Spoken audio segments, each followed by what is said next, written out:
ladies and gentlemen, welcome to another exciting Australian Indian Radio Facebook Daily Live Update. Welcome to Chentex Multimedia Live Update for Monday, 2nd of November. Streaming live to your device from beautiful Brisbane in Australia. I'm Umesh Chandra, your host for today. And making news today, Victoria is continued its virus-free streak with no more cases or deaths. Queensland, another new government once again re-elected, is preparing to open to many states, but Victoria and Sydney residents won't be allowed until at least December 1st. The new virus lockdown in England may need to be longer than the initial 4 week that was said, and so that is what's being feared. A teen has been bitten by a shark in New South Wales beach. Former US President Barack Obama has taken a swipe at President Donald Trump as campaigning continues ahead of Tuesday's US election. Well, we've got our election out of the day, but we still got the US election happening there as well. Follow us for key breaking developments, coronavirus updates and live streams from Australia and from around the world. But first, let's take a quick look at the weather for today. With that, let's welcome to Dilraj. Good morning everyone. Weather forecast for the rest of today is maximum 28 degree. Brisbane area is mostly sunny with 10% chances of rain. Winds southerly 15 to 20 km per hour, turning south to southeasterly 15 to 20 km per hour in the evening. Fire danger is high. Sun protection is recommended till 3 past 10 and UV index is predicted to reach 10, that is very high. Till tomorrow, stay safe and have a good day. And thank you very much for that, Dilraj. And as we know, that it is a very, very beautiful day out there. So before we go into the news in brief, let me talk about the weekend and what a weekend it has been. When you look at so many things that have been happening around. First, on Friday night, on Friday night we went to Gold Coast, and of course on Gold Coast, what did we have? We had the GoPure Gold Coast, their business networking dinner, and I must compliment GoPure Gold Coast on hosting a wonderful event. It was very well organized, attended, and of course arranged and run in the beautiful Hilton Hotel in Surfers Paradise.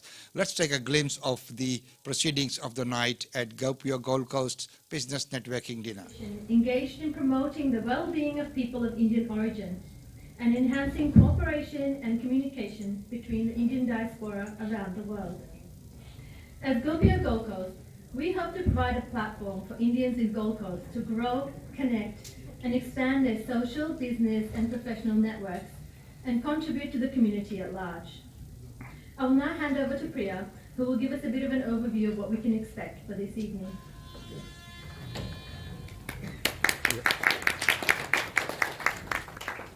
Thanks, Madhuri. Namaste and good evening, everyone. My name is Priya Daga, and I would also like to extend a warm welcome to everyone present here today on behalf of GoPure Gold Coast. Now let's get some housekeeping rules out of the way. So there you are, ladies and gentlemen, that glimpse there from GoPure Gold Coast and their wonderful evening that they held. And it was very well organized and run, as I mentioned. And it was so good to see that so many people came out. And after the lockdown, one of the first events that once coming on there as well. I must say it was very well organized, well planned, attended and executed. So well done to the entire team and under the leadership of President Pradeep Gaurasia. Now, after that night on Saturday, we broadcasted live from Gold Coast with a special studio guest, Dr. Chaitanya Unni. And we discussed about the amazing work that she does, especially in women's empowerment space. I do apologize because that is not a studio, so it is from the hotel itself. So, we don't have all the facilities that we have in the studio, but once again, the topic that she discussed was amazing, and you can go on to our post for Saturday and listen to the full interview, but here's a glimpse of what was discussed. We know that you have been very busy with so many things happening out in the community, and so, so that our people, our listeners can get to know a little bit about you, we'd like to know a little bit about yourself, your background. Oh, sure. Thank you, Umeshji, for actually having me. It's really an honor and a privilege to be here. What do I say? How do I start? I left my homeland in India quite a few years ago, left to do the right thing, get the best training in medicine, went to England, and from there migrated to Australia. So I think that was a life-changing decision. And moving to Australia, I do believe in Australian dreams. For every one of us from the community, we have a space here, and if we work hard, I do believe firmly in Australian dream. So from there, I started off with the medical business, which we never thought we'd ever do. I didn't. So from medical business to actually trying my best to do what I can, giving back to the community. So. And you have done wonderfully well, and as I can see from many of your posts and all the things that you have done, one of your latest venture is about empowering women. Yes. So, how important is that, and, could we talk a little bit about that program? Absolutely, it's really very close to my heart, Umeshji. And the reason I actually thought about it is, I was in a journey with a book that my great-grandfather wrote, 1889, and that's about women empowerment, empowering through education, empowering through finance independence, and the whole concept of empowering the ladies to choose what they want to choose in their life. So that's the concept. So I did a dance presentation. So I wanted to see how I can take that concept that my great-grandfather did, wrote and communicated through the book, out to the real world, and how we can actually make people more aware and how we can make it practical. So it was this quest that made me think about we need to actually give financial independence and empower girls with the knowledge and skill that they don't need to depend on anybody but themselves. They can make a living. So this was the reason I went ahead with that. Now, incidentally, I was introduced, or I came across this organization that looks after girls from really unfortunate backgrounds who've been victims of rape and physical abuse. So I had a lot of conversation and talks with the government and the ministry looking after them, and I understood that it is the financial dependence or not having a home to go back to. They end up being victimized again repeatedly. So that was the reason, okay, we need to do something about it. So thought of getting them started with a small business that they would actually be able to earn some money, and then they could make a living. And the reason why I did that is because I can understand, being a woman, it is not easy. If you are not financially independent, it feels, from the experience that I have, you want to be empowered with the knowledge and skills, and financial independence comes really a big part of it, so they can make the right choice. And hence we started off with the bag making as a first initiative. So we'll leave that interview there, and as I mentioned, if you want to listen to the full interview, which is quite informative and quite insightful, please go on to our Saturday's post, and you can listen to the whole interview there. Well, so that was in the daytime. In the nighttime, we were at the Stamford Plaza. And Stamford Plaza, it is a beautiful place. So Saturday night was a Diwali party organized by Dr. Neeraj and Mrs. Madhu Khanna at Stamford Plaza. A very enjoyable night with lots of singing, cards, tambola, antakshari, and a delicious meal, all in the breathtaking river room of Brisbane River. So that's a view from the room, and of course, being Diwali, the Diwali decorations, the decor to suit the function and the event was just amazing. And he is Madhuji with Usha, and of course, when the room was set up for singing, dancing, cards, and you name it, the whole spirit of Diwali was present. And of course, once the singing begins, follows the dancing. So, people were dancing there as well. There's Atusot and Dr. Kotari. And if you know Dr. Kotari, he used to be with us many times before with our Brisbane Barbers Band. And he used to provide the mimicry artist and also the jokes. And he's a wonderful person, So it was good to be in such a esteemed company for this beautiful event. Mainly doctors there. This is the Doctors Association who were there. So, it was amazing to see everyone come together. Originally, this was planned to be a river cruise, but because of the weather forecast, ended up in that beautiful river room. Well, then came Sunday. So on Sunday, we were at the Arya Pratinidhi Sabha, and at Arya Pratinidhi Sabha, there were many things that took place. The main function there was that Arya Pratinidhi Sabha of Queensland held a celebratory Hawan in my honor for receiving OIM. Another very well-organized function. I was humbled by the presence of so many amazing people. I'd like to place on record my sincere appreciation for the management committee for this kind gesture. I do support and work with many community organizations, and Arya Pratinidhi Sabha is the only organization which has so far organized a celebratory function for the honors. And I really, really appreciate that. Here's a glimpse of that. Once again, we will compile the full video and then we will post that video for the full video, including the Hawan and everyone's speeches. Of course, being speeches and many people who wanted to say things, the speeches sort of were pretty long, that took a fair bit of the time. But here's a glimpse of what happened, and we'll show a glimpse of Councillor Angela Awan's speech. President Dr. Sukhbir Singh Ji. Somebody said that opportunities don't just happen. You create them. Anyone who has ever made anything of importance was disciplined. That's very important, and we will always see this in Umesh Ji.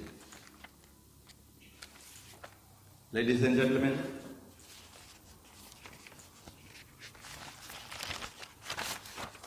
Councillor Angela Awan represents the ward of Callumwell in the Brisbane City Council, which comprises the suburbs, various suburbs. Many of you here know Councillor Awan was previously elected as the first councillor for the ward of Parkinson in about 2008. And re-elected in 2012, Councillor Angela Awan was elected in March 2016 as the inaugural councillor of the ward that I stay in, Callumwell. After a change in ward boundaries from Pakistan ward to Callumwell, and re-elected in March 2020. A long-term community advocate, Councillor Awan has lived in the local community she represents since 1983, along with 3 generations of her family. Councillor Awan actively supports many multicultural groups across the city of Brisbane and enthusiastically promotes economic prospects throughout Brisbane city agreements and international opportunities. Ladies and gentlemen, please put your hands together for our own Councillor Angela Awan.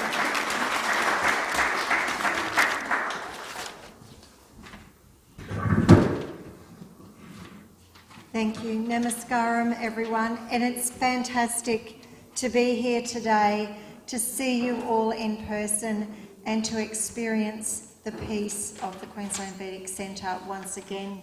It is something that I have missed during COVID, being able to join you all in person.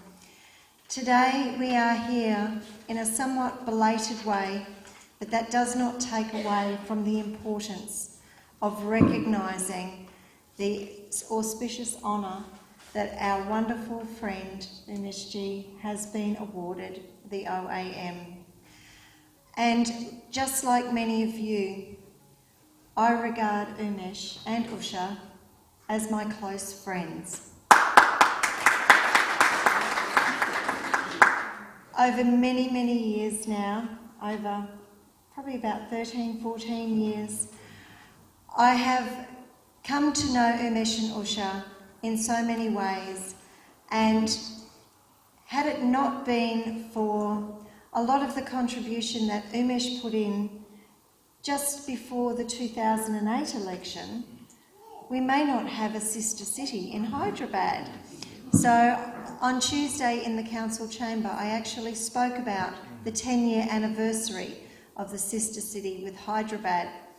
And Umesh ji, I think you will recall that before the 2008 election, I made an exclusive commitment in the Indian Times newspaper that I would work towards establishing a sister city with India. And thanks to Umesh and all of the Indian community based here in Brisbane, we have achieved that, and we have surpassed the decade mark already. So that is an outstanding achievement. That is just one of the many things that Umesh has helped with over the years behind the scenes. And it is one of his attributes that he is always ever so outwardly humble, but behind the scenes, he never stops helping people. His inner light shines in so many ways and in so many places. I know that through his work as a White Ribbon Ambassador, he reaches out and helps so many people who are in a very, very difficult time in their lives. Both Umesh and Usha give freely of their time in so many different ways to help so many people from many different backgrounds. And at no time does Umesh ever say, "What's in this for me?" He always, always puts himself there to help others.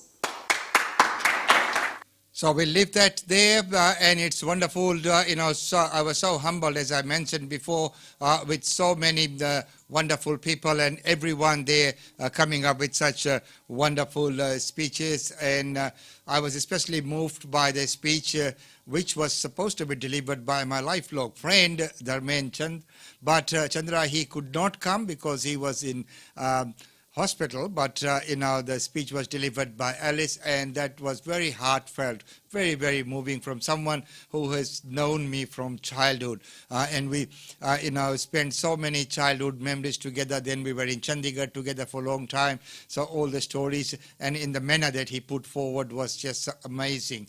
Well, right now it's time to go to news in brief, and of course, let's first take a look at what's making headlines for today. Victoria records another day of no virus cases for deaths, and teen beaten by shark at popular New South Wales beach, and Queensland likely to ban Victoria and Sydney from entering until December 1st. So, our Premier is pretty firm on those border closures, and that is the promise that she made before this election, and she's sticking by her promise, which is good to see, because if you say something, you stick by it and you deliver that. And nation suffers the wettest October in years. So after a long time, this was the wettest October that we've had so far. And so now let's take a quick look at news in brief before we go into the main news for today. Miriam Corra with the top stories on ABC News. Queensland Premier Anastasia Palaszczuk has promised to keep the state safe during the coronavirus pandemic after securing a third term of government. Counting is still underway with 8 seats in the parliament still in doubt, but Labor has secured the 49 seats it needs to rule in its own right. Premier Palaszczuk has thanked voters for their trust. Australia has recorded its first day of no community transmission of COVID-19 in almost 5 months. It's the first time the country has achieved the feat since June the 9th. The Health Minister, Greg Hunt, has thanked healthcare workers across the country for their efforts in getting the numbers down. The British Prime Minister, Boris Johnson, has announced a second national lockdown for England. After resisting for weeks, he now says it's necessary to prevent a disaster for the health system. The UK is recording more than 20,000 COVID-19 infections a day and has just passed 1 million cases in total. And Sir Sean Connery, who was best known for his portrayal of James Bond, has died at the age of 90. The Scottish actor was the first to bring the role to the big screen and appeared in 7 of the spy thrillers. He was knighted by the Queen in 2000. Those are the latest stories from ABC News. Stay with us now for Landline. And there's the headlines there, courtesy of ABC. Well, right now, of course, making news is Premier Anastasia Palaszczuk's victory and 49 seats. And, of course, we'll bring to you the tallies as they happen, even if it's not through the live. Just watch out for our feed, and we will keep you up to date on as the final numbers come in and the counting keeps going on. So here's the glimpse of her victory speech. It has not been an easy year for many, many people. For many Queenslanders, I know it's been an incredibly tough year. It's been tough not being able to see your family and friends in other states or even around the world, as we've been in the midst of a global pandemic. But here in Queensland, we've all stood strong and united, and together we're on top of the pandemic. And if we continue to work together, we will stay strong.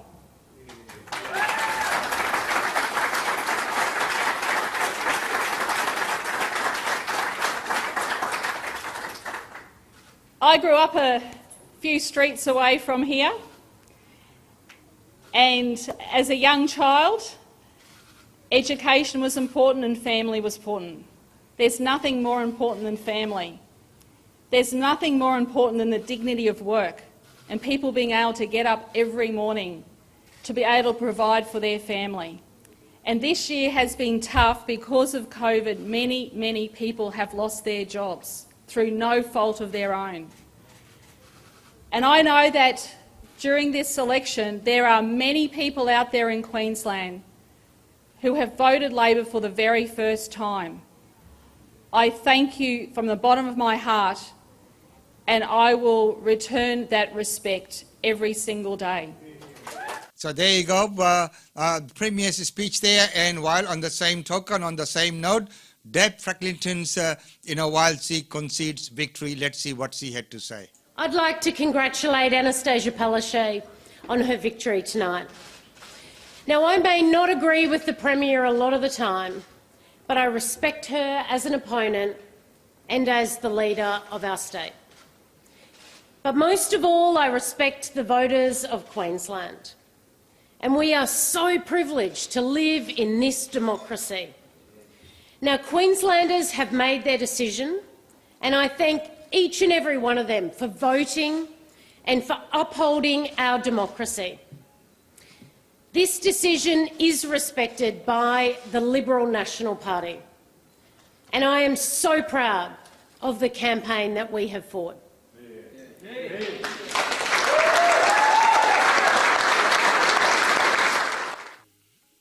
And there we go, graciously accepting defeat, and that's a true spirit, rather than putting other people down. Well, of course, the other news is, James Sean Connery, dies at the age of 90. My favourite Bond, I must say, name is Bond, James Bond. So he's no more. Well, there have been others, but none like him. That's my personal opinion. Bond. James Bond. The original, and some say the best. Do you expect me to talk? No, Mr. Bond, I expect you to die. Tall, dark and handsome, he conquered villains and beautiful Bond girls nearly in equal measure. A martini, shaken, not stirred. Author Ian Fleming at first thought him too unrefined for the suave secret agent, but Sean Connery went on to superstardom as he filmed 5 more Bond films. Must we talk about him? No. The glamour of Bond's life could not be more different than his own poor upbringing in Edinburgh in 1930 Scotland. He left school at 13, delivered milk and joined the Navy before becoming a bodybuilder. After nearly winning Mr. Universe in 1953, he got a part in the chorus of South Pacific. On tour, he started to read Shakespeare's plays at local libraries and decided to become an actor, soon achieving worldwide fame. He had a whirlwind romance with Australian actress Diane Salento, who he married in London, and they had a son, Jason. I was probably the most envied woman in the world, but it was actually quite uncomfortable, because if a man has got that position of being a sort of macho icon of the world, he's being merchandised as that, and it doesn't include having a wife. Never again.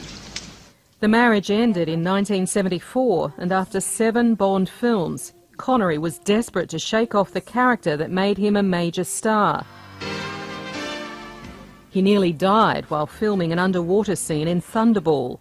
Fed up with the constant attention, he passed the role to Australian George Lazenby. I did it basically for myself, you know what I mean, to get a change of job, a change of position, change of way of seeing things and doing things, especially as an actor. I just found it became very limiting. He married his second wife, Micheline Rockburn, in 1975 and went on to star in many more films. Isn't that just like a wop? Brings a knife to a gunfight. In 1988, he won an Oscar for his role as an Irish-American cop trying to take down Al Capone in The Untouchables. I thank you all sincerely. And an amazing, amazing actor, Bond like none other. That's what I saw. Watched each and every one of his movies, even in the old cinema halls. They were rattling cinema halls, olden days, but amazing. And we used to go and watch, and sometimes the double feature as they used to play in those days. Well, right now let's hear from the Shadow Environment Minister, Terry Butler. Terry Butler, welcome to the program. Now, there was a big swing to the Greens in areas of Brisbane that are covered by your federal seat of Griffith. I mean, how worried are you about that? Well, actually, if you look at the statewide result, the Greens vote actually went backwards, and I think that's part of the story of this election, the collapse of the minor party vote. But it went up in your part of Brisbane, is the point I'm making. In my part of the world, in inner city Brisbane, we have seen, I think, a real outlier here, which is South Brisbane. And South Brisbane is the result of the LNP's attempt to get Jackie, frankly. I mean, what we're seeing right now is the fruits of a decision by the LNP to do everything that they could to get Jackie Trad out of the Parliament, and now they've delivered a Greens Party parliamentarian to the Queensland Parliament. I mean, the LNP, by deciding to preference the Greens in this way, has effectively endorsed the Bob Brown convoy into central Queensland. They've worked hard to get more Greens into Parliament. It looks like they've only got one more Green into Parliament, but I think that they will be reflecting very carefully on whether that was the right decision in coming months. And we had federal LNP former frontbencher Matthew Canavan saying as much last night. But on your own seat, I mean, we saw at last year's election a swing to the Green. So we have seen that swing, and of course what Terry Butler was talking about, the preferencing, that did play a major role as well in how things turned out in many of the electorates, because the winners are winners, but the preferencing has seen some of the changes, especially towards Greens. So that has had an impact on the final results. Well, Anthony Green summarizes the results and looks at what happened and how they happened, and let's look at his analysis courtesy of ABC. If we look at the seats that we've still got in doubt or changing, we've only given 3 seats have changed party. That we believe that Labor has won both Caloundra and Palmerston from the LNP. Good results for the Labor Party on the Sunshine Coast, and the Greens have gained South Brisbane. The seats we've got in doubt, let me hit this button and then I do this. We've got the LNP ahead in Coomera. I need to draw the chamber one last time, and I can fill it in with a prediction. There's the chamber. Let's look at the seats we're definitely giving away, and Labor's on 47. So Labor is in majority with the seats we're definitely giving away. If we draw our prediction, which we haven't done all night, Labor goes up to 51 and the LNP's on 35. Now, that may drift down to 47, 48, maybe 49, 50, but it's not going to turn around. I don't think the Labor Party has lost its majority. It's got a definite 47 seats, and there's 4 seats it's still competitive in. Look, the Labor Party's got 44. What I will say is the LNP's on 32. At the moment, it's struggling to get back to what it held in the last parliament. Now, if it does well, it will get back to 39-40. At the moment, I can't see how they get into government on the figures we're seeing. If you've got 2 or 3 Greens, I mean, Labor may lose another seat to the Greens. You've got a couple of Katter's Australian Party candidates there. You've got an independent in Noosa. You've got one One Nation candidate. If the LNP ended up with 41 seats, they could cobble together the crossbench maybe to get to 46 if Labor said they absolutely would not do a deal with the Greens, and I don't believe they would say that. But I can't see the LNP getting into government on those numbers unless there's something else to come in the numbers to come. But Labor, I also can't quite see Labor getting to 47 yet. So that's why I'll just leave it there and saying Labor's prospects of getting back into government are better than the LNP's of getting into government. That's what the figures look like. The story of this election at the moment is the collapse of the One Nation vote, and it's going to different places. It seems Labor's doing slightly better than expected. Now, whether that's One Nation or going to other parties and they're drifting off, but we're not sure. But that's what it's turning into. It's important to look, as I did a little bit earlier, and I'll look at it again, the swings by area. If you look at southeast Queensland, 2% towards Labor. If you look at regional Queensland, it's 1.3% to the LNP. And if I take those two off and have a look at some other graphs here, Greater Brisbane's a 2.2% swing to Labor, and if you look at the Gold Coast, there's a 0.6% swing to Labor. And I'll just take the Gold Coast off and put the Sunshine Coast up just to have a comparison, 2.4% to Labor. So that shows that's consistent across southeast Queensland, but it's quite different in the rest of the states. Look, the Labor Party's got 44. What I will say is the LNP's on 32. At the moment, it's... So we leave Anthony Green there as well. As we know, one of the scenes there was from before the final counting, so we're up to we are now. So that was wonderful that, the way they did all that analysis and they brought to us everything that was, happening. And it's quite an interactive screen that is got there, and it's wonderful to see that all the way the results were analysed. Has been the longest established, trusted and respected has been the longest established, trusted and respected agency in its trade area. Washa Chandra, Director of GlobeNet Realty, provides honest and ethical service to her customers. If you are thinking of investing in Brisbane real estate market, or if you are seeking professional property management, then you should contact Usha Chandra today on landline 3865 4466 or mobile 0419 775 416. And for further updates, log on to our website www.globenetralty.com.au. GlobeNet Realty is your own local real estate agency. Situated at Shop 52281 Sandgate Road, Boondall. GlobeNet Realty. Real estate is our world.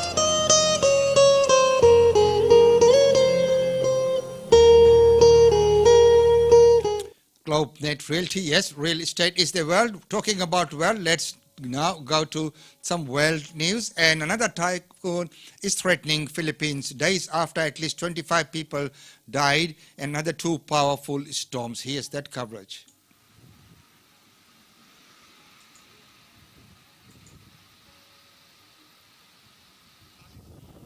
As you can see, all the gushing news there, at least 4 people have died in a super typhoon in Philippines' main island of Luzon, including a 5-year-old washed away in the flash floods after the dikes collapsed. So that's very, very unfortunate, as you can see from those scenes there. Very, very devastating results there.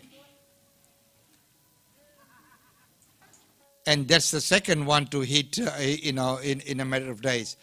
Well, rescue workers are continuing to rubble through and trying to find the survivors. Where? They are looking at the Aegean Sea near Turkey and Greece.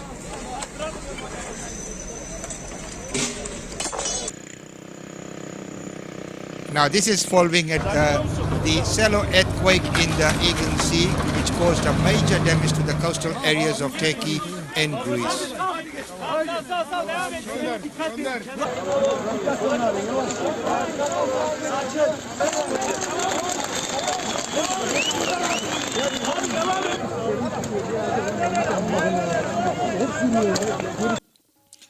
And when we were talking about the typhoon Goni, which is thought to be the world's strongest so far this year, let's once again take a look at that clip from Philippines. So this is supposed to be the world's strongest so far this year, recording a gust up to 310 kilometers per hour.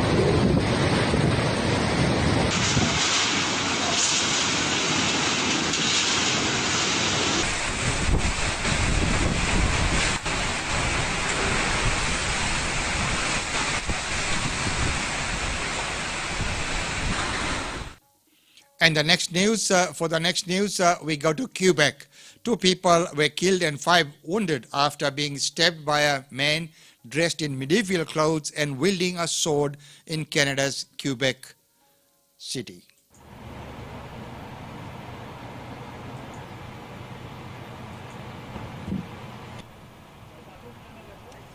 So as I mentioned before, that 2 people were killed and 5 wounded after being stabbed by the man who was dressed in the medieval clothes and he was wielding a sword. This is in Canada's Quebec City.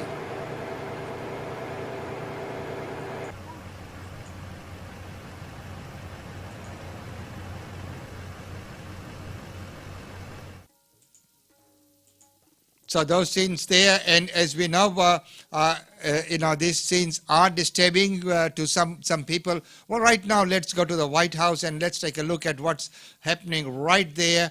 And as we know, final days of the election, which is happening right there.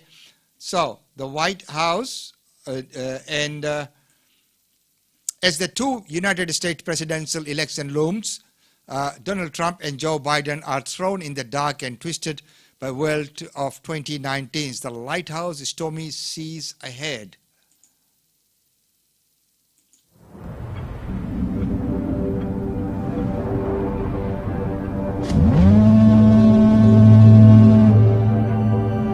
The lighthouse, it's my home. This is my home.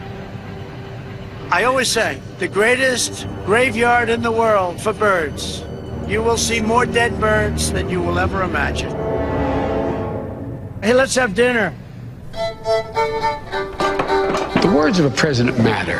And when a president doesn't wear a mask or makes fun of folks like me when I was wearing a mask for a long time, then people say, well, it mustn't be that important. I don't wear masks like him. Every time you see him, he's got a mask. Masks make a big difference. And I have nothing against masks, and I tell people to wear masks. I feel masks possibly work. They can. They do. But now we're very aware of this disease. We understand the disease to a large extent. Mike Pence has been working day and night on this. He's got to get a little more sleep than he's getting. He hasn't been getting very much, I will tell you that. You know, they keep saying nobody wears masks. Wear the masks. Although then they come out with things today. Did you see it, CDC? What are you talking about? They came out with a statement that 85% of the people that wear masks catch it. Oh, God. No, it's true. It is not true. And that beautifully put together, and it's amazing how they do it, you know, with all the dubbing and all the technology that's available these days. But, you know, of course, in many places, and if it was done with many other people, there'd be riots, there would be people killing each other. So, you know, it needs to be taken in the spirit that it's been done with. Right now, let's go to London or England and take a look at the lockdown that's been planned there and see what's happening. And so now is the time to take action because there is no alternative. And from Thursday until the start of December, you must stay at home. You may only leave home for specific reasons, including for education, for work, let's say if you cannot work from home, for exercise and recreation outdoors with your household or on your own with one person from another household, for medical reasons, appointments, and to escape injury or harm, to shop for food and essentials, and to provide care for vulnerable people or as a volunteer. I'm afraid non-essential shops, leisure and entertainment venues will all be closed, though click and collect services can continue and essential shops will remain open, so there's no need to stock up. Pubs, bars, restaurants must close except for takeaway and delivery services. Workplaces should stay open where people can't work from home, for example, in the... So that's an update there from London, and of course, the restrictions are going to be put in place for longer than it was originally thought. With those announcements, there was Prime Minister Boris Johnson, as he announced that England will go back into the lockdown after United Kingdom passed the milestone of 1 million COVID-19 cases, and a second wave of infections threatened the overwhelm the health service. So, ladies and gentlemen, it's been wonderful having your company, and right now let's go and have a quick look at all the functions and events that are going to take place.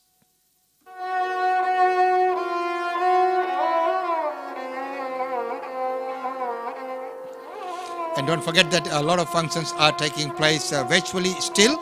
And of course, there is a lot that's happening in the scene where people are attending functions, but in limited numbers, and the others are requested to join in via the online links.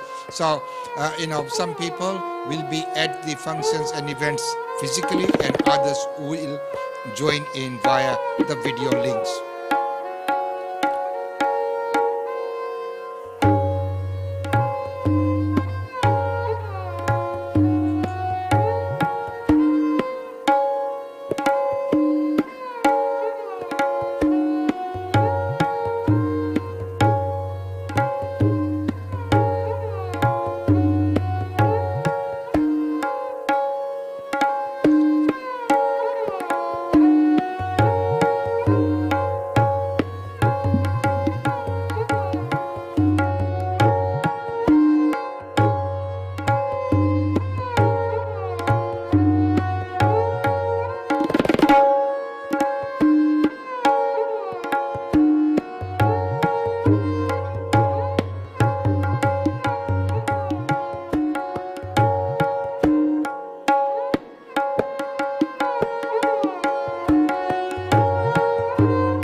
So, ladies and gentlemen, with that, I need to say goodbye. It's been wonderful having your company once again. It's always so good to see you. Thank you so much for being with us and, enjoy the show. Well, as I mentioned before, that I'd like to especially thanks to Arya Pratinidhi Sabha for that wonderful Havan ceremony that they held in my honor. And of course, what a great weekend it has been. So many functions and events that we did our coverage from the first half of today's show. You've seen that all the coverage and things were from our channel, and the second part was, of course, sourced from many of the online spaces, and mainly ABC and others, BBC, and there's NDTV, and all the ones with full credit given to them, as these are publicly available in the domain, and we share that and put that forward in a story form so that you can enjoy that. So it's been wonderful having your company once again. Until tomorrow, it's goodbye from me, and I hope that you have a wonderful Monday and the beginning of November. This is the Diwali month, and of course our Diwali feature is almost ready to go. And if there's any ads or any article that you have, just pick up that phone or email today, otherwise you will be late. Right now it's time to say goodbye, be good and remain safe.